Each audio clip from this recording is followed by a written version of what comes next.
Alright, back on. I came here today to talk about collectivism, what is it, and why you need to be aware of what collectivism is, and how it differs from the collective consciousness, and why those two things are actually very different. I'm going to go ahead and start with describing collectivism. Collectivism is the what it is when you have, it's also been called groupthink, and so you need to get everybody into a group. The best example I could give is a manager at a store telling everybody that if they work really hard and do well on the next inspection, okay, then they're all essentially being rewarded, and that it's all about them, and everything that they do is actually for them, when this is not true, okay?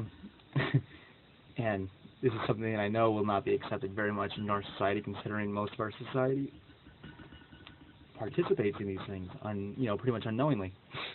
Okay, so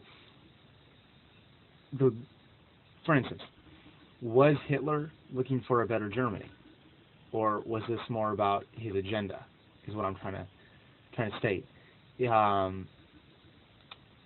The manager, if you worked at that place I just described, the theoretical place, and the boss, which I've seen this before, this is how I know.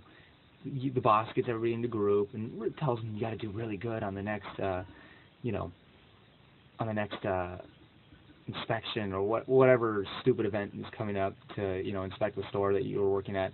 And then everybody actually starts feeling good, like, well, I don't want to be the one that's messing up the whole group.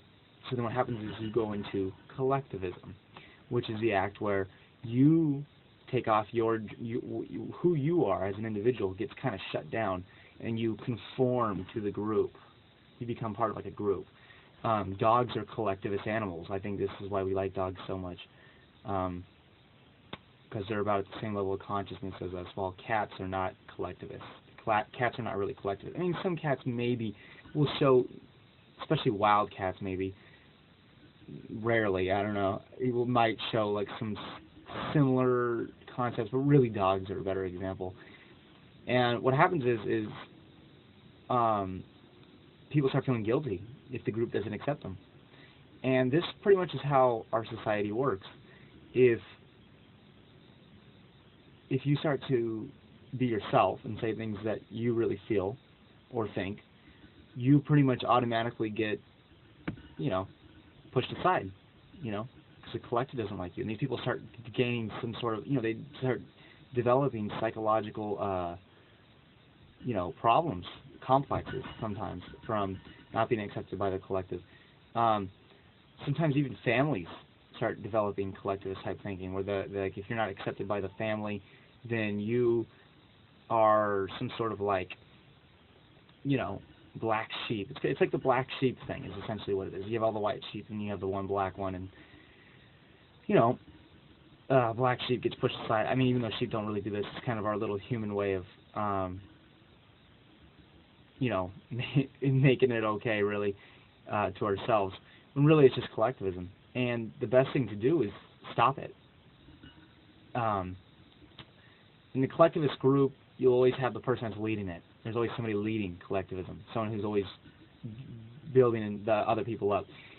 Thing is, collectivism is usually there when one person has to convince everybody that something that they want to do is for their benefit. That's the best way I could describe collectivism right there.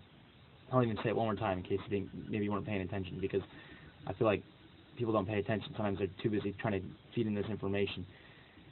Collectivism basically is when one person, or maybe a small group, kind of like America. America's got a small group of people that do this, convince a larger group who they see as beneath them in some ways. They're a manager, they're a military general, they're a president, dictator, whatever. Convince the larger population that if they go with their agenda, then they'll benefit. That's essentially what collectivism is. That's why dogs are into it. You have the wolf pack leader, and he's the one who head dog, they all just, they're not going to benefit. That's where you get the lone wolves. They just didn't quite fit in. So essentially, collectivism has nothing to do with the smaller individual. At a workplace, the people that go with what the boss wants might see some benefits, depending on your status in the social whatever of the perceived agenda. But realistically, if you had, like, for instance, if the boss approached everybody and said that they need to get something done, and then they all quit the day after the inspection, and they got 100%, it would mean absolutely nothing to those people. It only benefits the boss, and that's my point.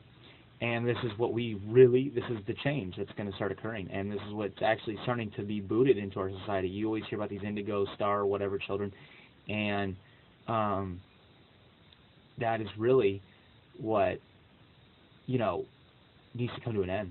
Essentially, if we get rid of collectivism, things are going to start hitting the floor real fast. This is one of those things that's like everybody really needs to have an understanding of it. And collectivism is not a good thing. It's not. Now,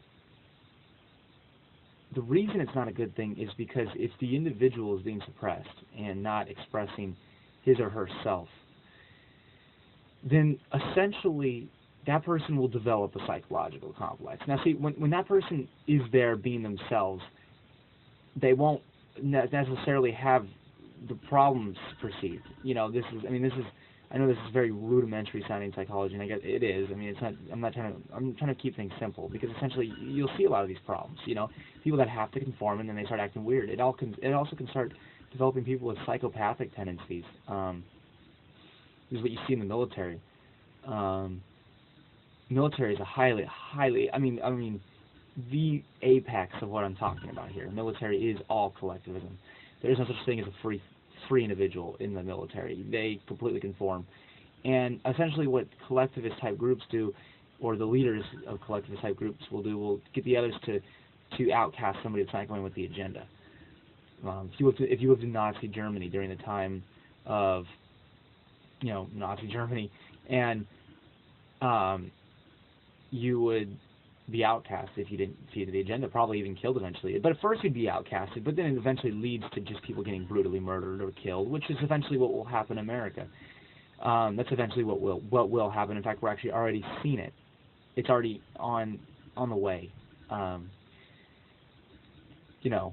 Cops killing people like daily in this country. Okay.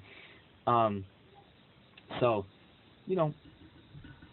yeah. So that and how this. The other thing I was going to talk about during this video was how this differs from the collective consciousness. We essentially being a collective consciousness. The idea. Collective consciousness is a whole different thing. It's not related. We're just part of a collective consciousness, but we're an individual within the collective consciousness. And so collectivism is essentially, when you're talking in the consciousness state, already there, I guess you could put it like that. It's already happening, and it has no relation to collectivist groups, which are not necessary and actually are causing suffering in humanity. And they only escalate to the worst thing. And then, eventually what you have is, after the collectivist groups break off, you have moments of freedom, and then people just go back to it because they don't really know how to nip it right in the ass. And that's what I'm essentially doing here. I'm just stating that I know that that's what happens, and it's not happening with me anymore. I still participate in collectivist type group things. It's extremely, extremely difficult to do, not only just in our world, but especially in America.